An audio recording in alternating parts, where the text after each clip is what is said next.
Mesdames et messieurs, je suis très content de vous retrouver pour cette nouvelle vidéo prono, le dernier carré, les demi-finales de cette Coupe d'Afrique des Nations.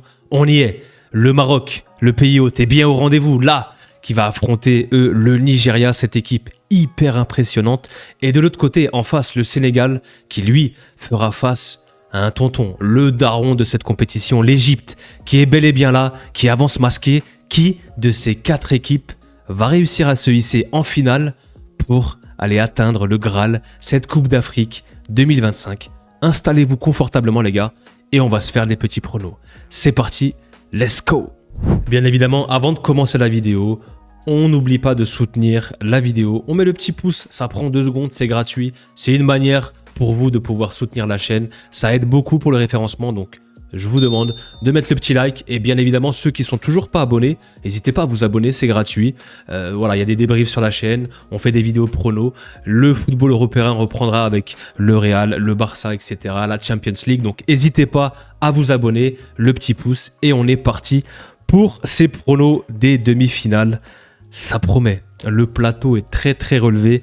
4 monuments d'Afrique, 4 grosses équipes, Sénégal-Égypte, Nigeria-Maroc. On arrive au bout. Qui va réussir à se hisser en finale? Alors, pour les quarts de finale, on n'a pas été très bon. Ceux qui parient, faites attention. Ne jouez pas avec mes pronos. Ne prenez pas trop en compte mes pronos. Nous, on est là, on prend du plaisir, on s'amuse, on essaie d'analyser, de décortiquer. Je me considère pas comme un expert, mais voilà, j'essaye quand même d'analyser, d'essayer de trouver le meilleur pronostic.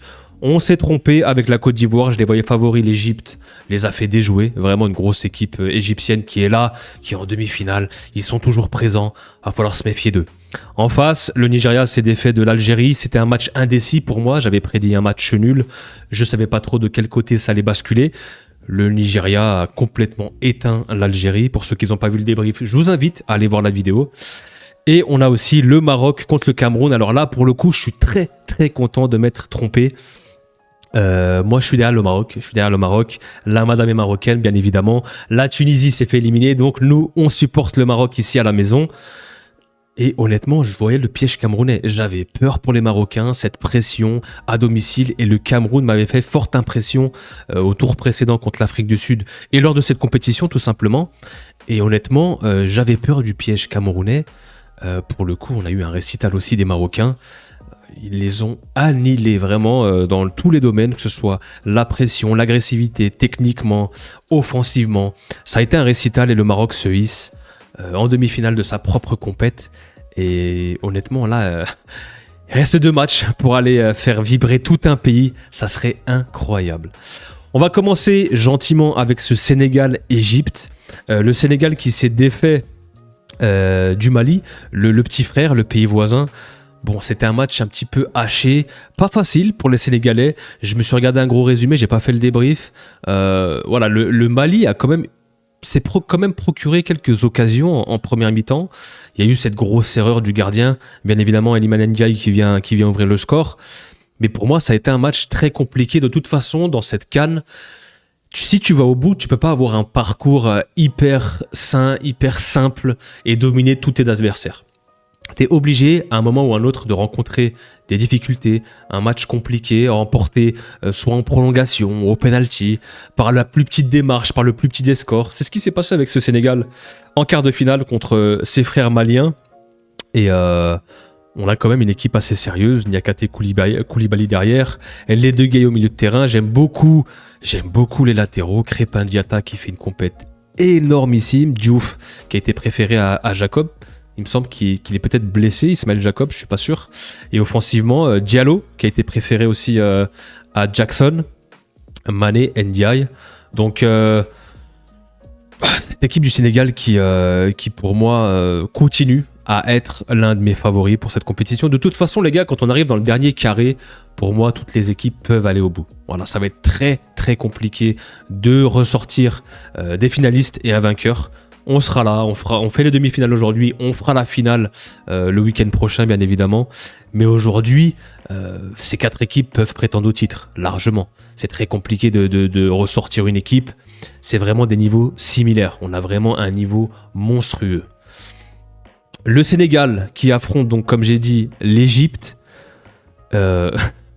Moi, j'ai très peur de cette équipe égyptienne, les gars. Parce qu'en fait, c'est une équipe qui avance masquée. Ils ont un certain style, ils ont un parti pris. Pour moi, c'est un 8+2. Voilà, un 8+3. Peut-être Achour qui vient faire le lien entre le reste et les deux stars devant, Salah, Marmouche. Ils avaient changé de compo lors de cette compétition. Ils avaient commencé avec une défense à 4, ensuite une défense à 5. Là, on a un 3-5-2. Les gars, les Égyptiens, en demi-finale, ils sont aux portes de la finale et pourquoi pas aller chercher leur 8e titre sur le continent. Alors moi, je peux pas... Honnêtement, les gars, je vous dis honnêtement, j'arrive pas à les sortir, à les mettre dehors. Ces Égyptiens, ils avancent tapis dans l'ombre, on parle pas d'eux. Voilà, c'est pas... Même Mohamed Salah passe un petit peu à côté alors que je crois qu'il a 4 buts, 1 ou 2 passes D. Il fait quand même sa compète, hein. Il fait partie des meilleurs joueurs de cette compétition. Omar Marmouche qui est là en tant que lieutenant, soldat. Achour, belle révélation. Et derrière, tu as des soldats qui sont là. Et ils sont là naturellement pour permettre à Mo Salah d'aller chercher sa première Coupe d'Afrique. Faut savoir que c'est pas encore...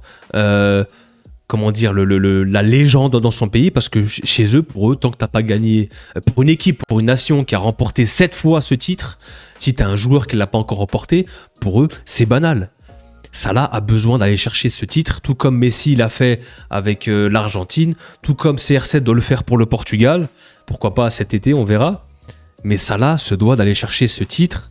Il y aura aussi, on les voit ici, hein, les deux frères, Sadio Mané, Salah, qui ont évolué ensemble à Liverpool pendant de nombreuses années. J'adore, moi, ces petites histoires, cette narrative, ce storytelling, ça va être exceptionnel. Dans un gros match de demi-finale, Salah contre Mané, le remake de cette finale qu'on a eu, il me semble, en 2021, victoire du Sénégal au penalty, la première de son histoire. Ouais, franchement, les gars, c'est un sacré match. L'Égypte, pour moi, les gars, c'est une équipe, elle fait preuve de récurrence dans les tournois.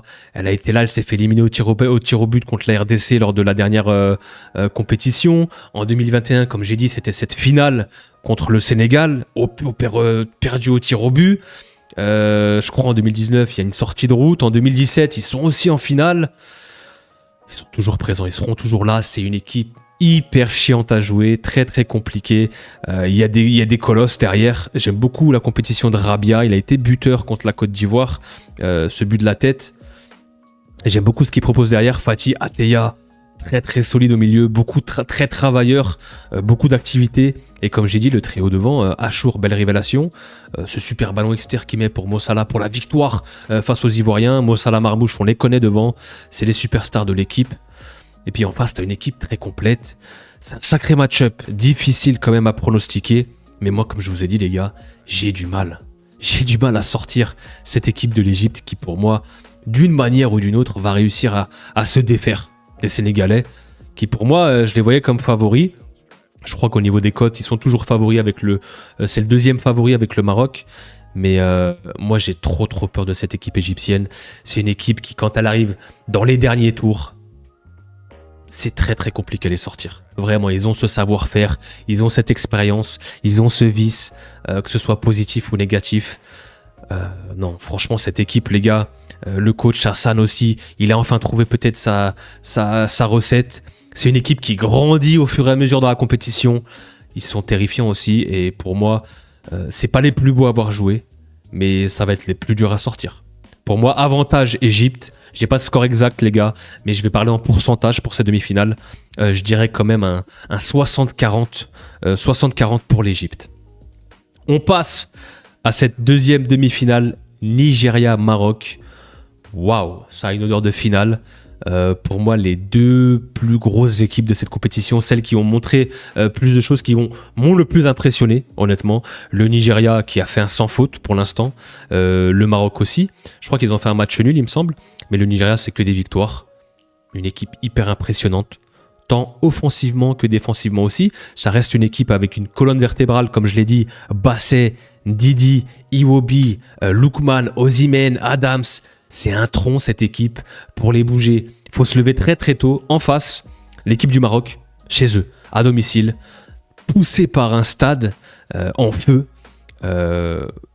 Clairement, les gars, moi je pensais qu'ils allaient être un petit peu pris et déconcentrés et ne pas pouvoir soulever et porter cette charge, cette pression sur les épaules. Et honnêtement, les gars, ils l'ont fait de la plus belle des manières en quart de finale contre le Cameroun. Ils m'ont impressionné. Ils ont été au-dessus et au rendez-vous sur tous les domaines. Tant sur la pression, l'agressivité, le contre-pressing, offensivement, défensivement, ça a été costaud aussi. Il y a eu beaucoup de coups, un match assez haché. Mais ouais, cette équipe du Maroc, les gars, déjà, elle a de la qualité technique quand on regarde le capitaine, forcément, Hakimi, qui est de retour, qui est bel et bien là, Aguerd Massina. Je suis pas hyper serein par rapport à cette charnière qui, pour moi, va être en difficulté face aux ogres devant les attaquants du Nigeria. Mazraoui, impeccable, j'aime beaucoup ce joueur. Ce milieu de terrain, très costaud. Il a enfin trouvé cette recette. Il y avait eu on avait eu du Amrabat, on avait eu du Unai qui s'est blessé pour le reste de la compétition. Aujourd'hui, Regragui évolue avec El Ainaoui en pointe basse, qui est pour moi, franchement, qui est en train de prendre une dimension, ce joueur, les gars, de l'AS Roma. Il a signé à l'AS Roma cette saison. Il est exceptionnel. Vraiment, il a des capacités athlétiques, il est très grand, il va super vite, il a cette qualité technique. Pour moi, c'était déjà un meneur. Je crois que l'AS Roma, il joue un poil plus haut. C'est un box-to-box, c'est un genre de 8. Là, il est utilisé en tant que meneur de jeu reculé, sentinelle, un petit peu à la Bousquet. Et il est parfait dans ce rôle aussi. Peut-être qu'il s'est trouvé un nouveau poste. Mais il est primordial, il est indispensable pour cette équipe marocaine. À côté de lui, tu as des techniciens, Bilal Khanous, Saibari, qui pour moi, Saibari, au cœur du jeu, apporte beaucoup plus par rapport à son coffre physique, son volume de jeu. Et El Khanous qui est là, qui fait beaucoup de pressing, qui récupère beaucoup de ballons, hein, Bilal Khanous. Et pareil, lui, il est capable de jouer sous pression avec sa qualité technique. Un milieu complémentaire finalement. Finalement, j'ai envie de dire, la blessure d'Unai, bon, Unai, il faisait un super début de compète, mais je trouve que ce milieu à 3 est très très complémentaire et offensivement, Abdé sur le côté gauche qui fait ses différences, qui est aussi important. El Karabi, voilà, il est arrivé avec son geste signature, ses 2 bicyclettes, t'es titulaire, il n'y a pas de problème, mais mis à part ça, je trouve qu'il a beaucoup de maturité, d'intelligence dans son jeu de numéro 9 d'attaquant. Il sait se positionner, il sait comment presser, faire un petit peu ses courbes pour fermer les passes latérales ou les passes vers le 6 adverse. Il est hyper intelligent dans son placement, beaucoup d'efforts jusqu'à la dernière minute. On l'a vu, il a fait 1 heure de jeu à fond, à 200%, il est sorti, il a laissé sa place à En-Nesyri. C'est bien, c'est ce qu'il faut faire, il faut avoir des joueurs à 200%. Aujourd'hui, t'es dans ton pays, tu joues une demi-finale au Maroc, t'as plus remporté cette compétition depuis 76. Les gars, c'est clairement une opportunité en or pour aller se hisser en finale, et je pense que les Marocains vont répondre présent, en tout cas, dans l'attitude, dans l'engagement et dans l'agressivité, ils seront là, ils seront au rendez-vous. Et je me garde le meilleur pour la fin, forcément, le petit chouchou, le Brahim Diaz, le petit madrilène qui est là, qui est pour moi la star de cette équipe avec Hakimi, hein, forcément. Mais offensivement, c'est lui le leader d'attaque. Il porte très bien le costume. Je sais pas, je le sens. Moi qui suis le Real Madrid au quotidien, les gars, Brahim Diaz, par moment, a été titulaire, a souvent été remplaçant en tant qu'impact player. Aujourd'hui, quand je le vois avec le Maroc, je le vois déterminé. Il a des yeux qui brillent, il est en train de vivre une deuxième vie. Il est considéré, là où au Real c'est un petit peu un joueur de rotation, une variable d'ajustement, là c'est un titulaire en puissance, c'est un leader d'attaque, un leader d'équipe aussi, et honnêtement, tu le vois un petit peu, pas renaître, mais presque, qui fait sa life avec le Maroc, il veut aller au bout, et on le voit hein, dans sa volonté, dans son attitude, dans son langage corporel, il est déterminé, vraiment il joue à 200%, et il est décisif, je crois c'est 5 matchs, 5 buts, très très content pour Brahim Diaz, j'espère qu'il pourra aller au bout, ce sera synonyme que le Maroc la remporte. Moi je serais très content parce que je veux que le Maroc aille au bout, et je serais très content pour Brahim Diaz pour son retour au Real Madrid avec le plein de confiance.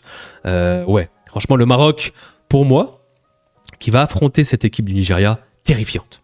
Ils sont effrayants les gars, franchement le Nigeria en face ils sont effrayants. Ils ont roulé sur tout le monde.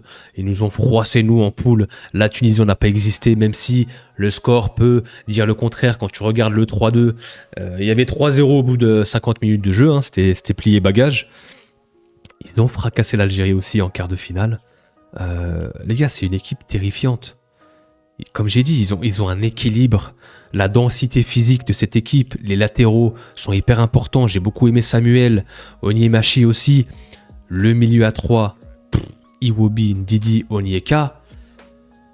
Alors moi j'ai pas trop de doutes sur le milieu marocain, mais là en face, c'est quand même un gros morceau. C'est du solide. Pour moi, sur ce match, ça va jouer au milieu de terrain. La bataille du milieu de terrain, celui qui va réussir à remporter cette bataille, à conserver ce ballon, aura peut-être un avantage pour aller, pourquoi pas, remporter ce match. Par contre, offensivement, Osimhen, Akor Adams, Ademola Lookman, ça fait flipper. Vraiment, les gars, les trois de devant, pour moi, c'est la meilleure attaque de cette compétition, de cette CAN. Lookman, entre les lignes, c'est un poison. Il est toujours bien placé. Il fait ce pressing aussi pour pouvoir gêner le milieu adverse. Osimhen, c'est pareil, il ne s'arrête pas pendant 90 minutes. C'est une menace aérienne, on l'a vu, il a mis quelques buts de la tête. Pareil, c'est un monstre de pression. Il s'arrête jamais. À Akor Adams, lui, il allie un petit peu tout. Une bête physique aussi. Il est capable aussi de répéter les efforts. Cette équipe est impressionnante. Ça va être un sacré match pour moi quand on regarde ce Nigeria et ce Maroc.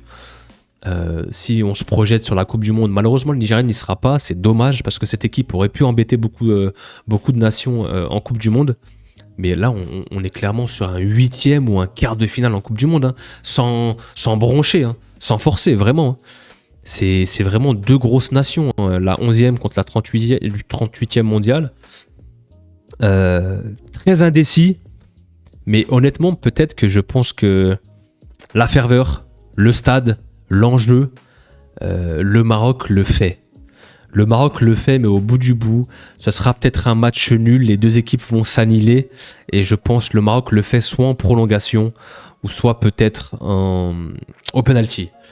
Voilà pour mes pronos. Je dirais quand même, en parlant de pourcentage aussi, un 60-40 pour les Marocains. Donc je vois l'Égypte le faire. L'Égypte se débarrasser du Sénégal. Et peut-être le Maroc aussi le faire contre cette équipe du Nigeria. On aurait une finale Maroc-Égypte. Ouh là là là là là là. Il y a un antécédent, il y a des histoires entre ces deux équipes. Ça risque de promettre une finale incroyable, deux oppositions de style. Voilà, c'est mon prono, ce sera ma finale. Je vous attends en commentaire, les gars. Dites-moi en commentaire pour vous, quelle sera votre finale. Est-ce que ce sera Nigeria-Sénégal? Est-ce que ce sera Maroc-Égypte, etc. Je vous attends en commentaire. N'hésitez pas à me donner vos pronos.